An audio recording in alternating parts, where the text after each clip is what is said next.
Today on the newscast, an Iranian plot to assassinate an Israeli businessman broken up in Turkey. Plus, Russia calls on Israel to stop airstrikes in Syria. Is conflict coming? Find out next.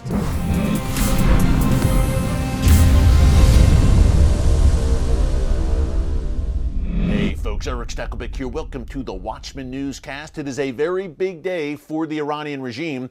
The regime today, February 11th, is marking the 43rd anniversary of the Iranian Revolution of 1979, which brought the Ayatollahs to power. Now, chants of death to America and death to Israel are resounding throughout the streets of Tehran today as the regime holds a major parade, not as large as in previous years due to COVID, but nevertheless, American-Israeli flags surely being burnt in the streets and leading regime figures leading chants of death to America, death to Israel, the great Satan and the little Satan in the ideology of the Iranian regime. Of course, the event was highlighted or lowlighted, depending on your perspective, by a speech from the Iranian president, also known as the Butcher of Tehran, Ibrahim Raisi. Now, in this speech today, Raisi said that he has no faith, no confidence in negotiations in Vienna, the nuclear negotiations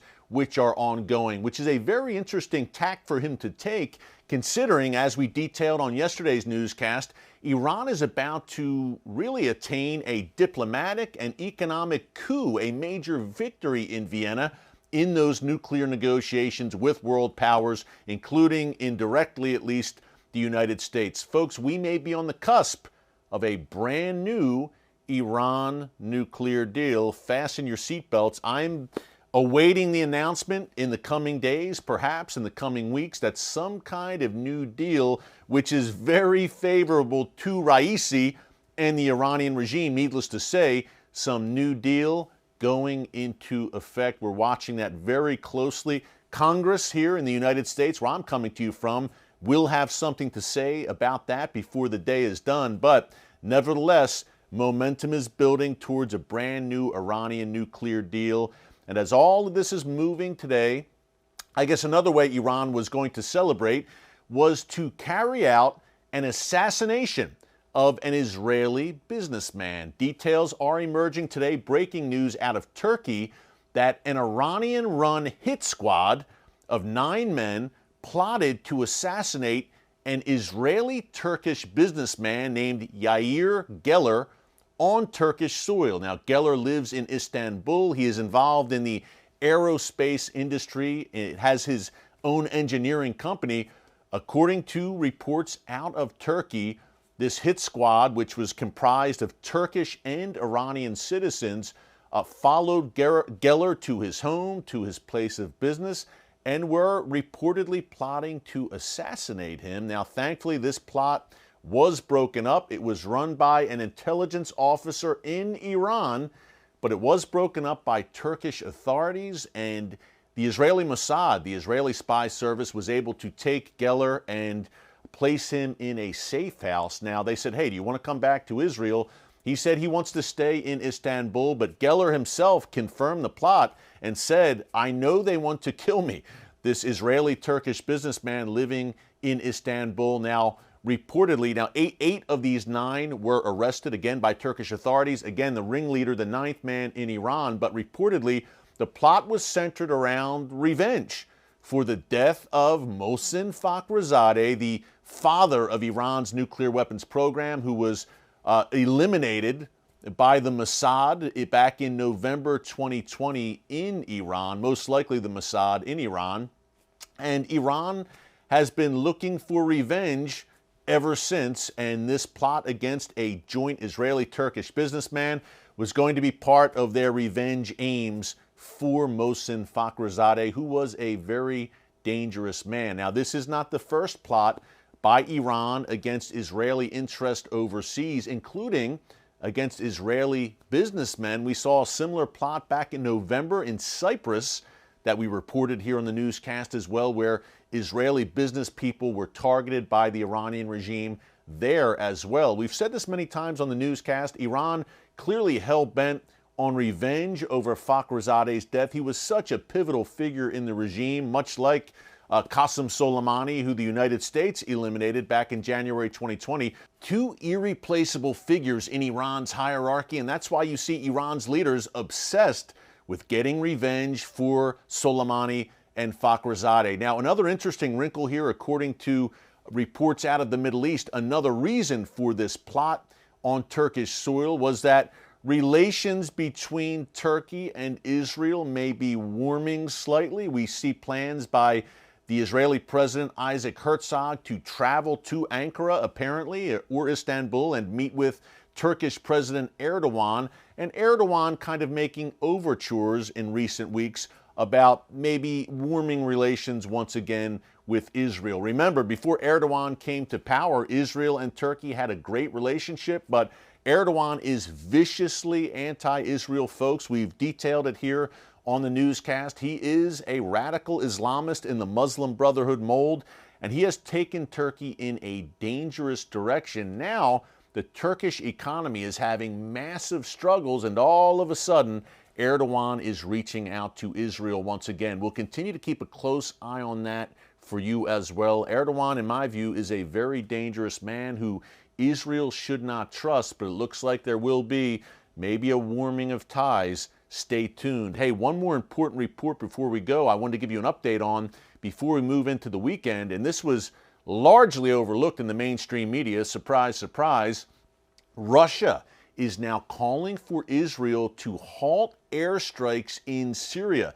Again, this is another issue we've been monitoring very closely here on the newscast. I want to read this just straight off my phone, the direct quotes from the horse's mouth here. The Jerusalem Post reports that a Russian foreign ministry spokeswoman, Maria Zakharova, expressed, quote, deep concern about Israeli strikes in Syria. She says Israel should stop. We are insistently calling upon the Israeli side to refrain from such use of force. And she said that what Israel is doing in Syria, striking Iran and Hezbollah, weapons shipments, is, quote, a crude violation of Syria's sovereignty and may trigger a sharp escalation of tensions. She said it also poses a serious risk to international passenger flights. And lastly, Russia, according to this top foreign ministry spokesperson, quote, systematically and resolutely opposes attempts to turn Syria into a scene of armed confrontation between third countries. If that is the case, then why is Russia aligned with Iran and Hezbollah inside Syria?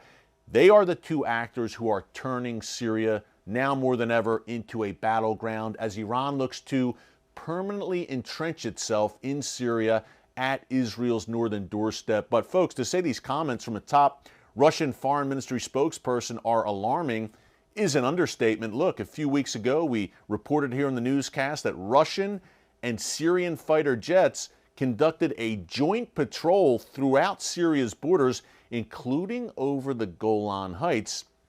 And I've been waiting for that other shoe to drop, so to speak, where, look, how long is Russia going to stay silent, in effect, as Israel strikes Iran and Hezbollah in Syria? Number one, those two entities are aligned with Russia in Syria. And secondly, this is happening right under Russia's noses. Look, Russia has a strong military presence in Syria.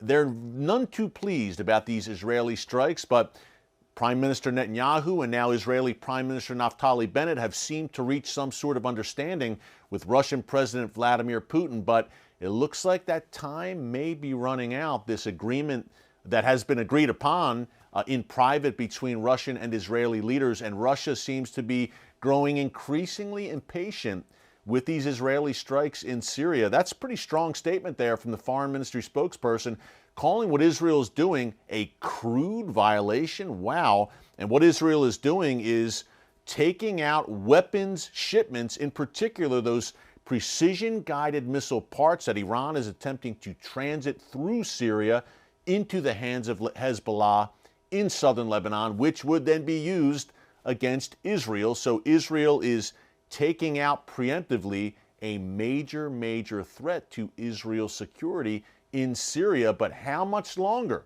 will Israel have to operate freely inside Syria, because it looks like Russia increasingly has something to say about that, and there could, of course, be prophetic implications there, as we've discussed many times here in the newscast. I'm thinking Ezekiel, the book of Ezekiel, chapters 38 and 39. A lot going on, as you can see, in the world's most pivotal, strategic, chaotic region, the Middle East. The Middle East never sleeps, and here in the Watchman Newscast, we want to let you know why this matters to you, no matter where you live. So keep this all in your prayers. Remember, no matter what happens here, God Almighty still sits on the throne.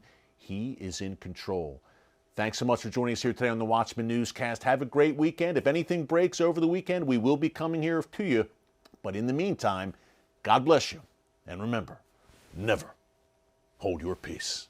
Hey everyone, thanks for checking out the Watchman Newscast. If you enjoyed this episode and want to see more, make sure you go ahead and hit the like button, click subscribe, and tap the bell icon to turn on notifications for new Watchman Newscast episodes every weekday.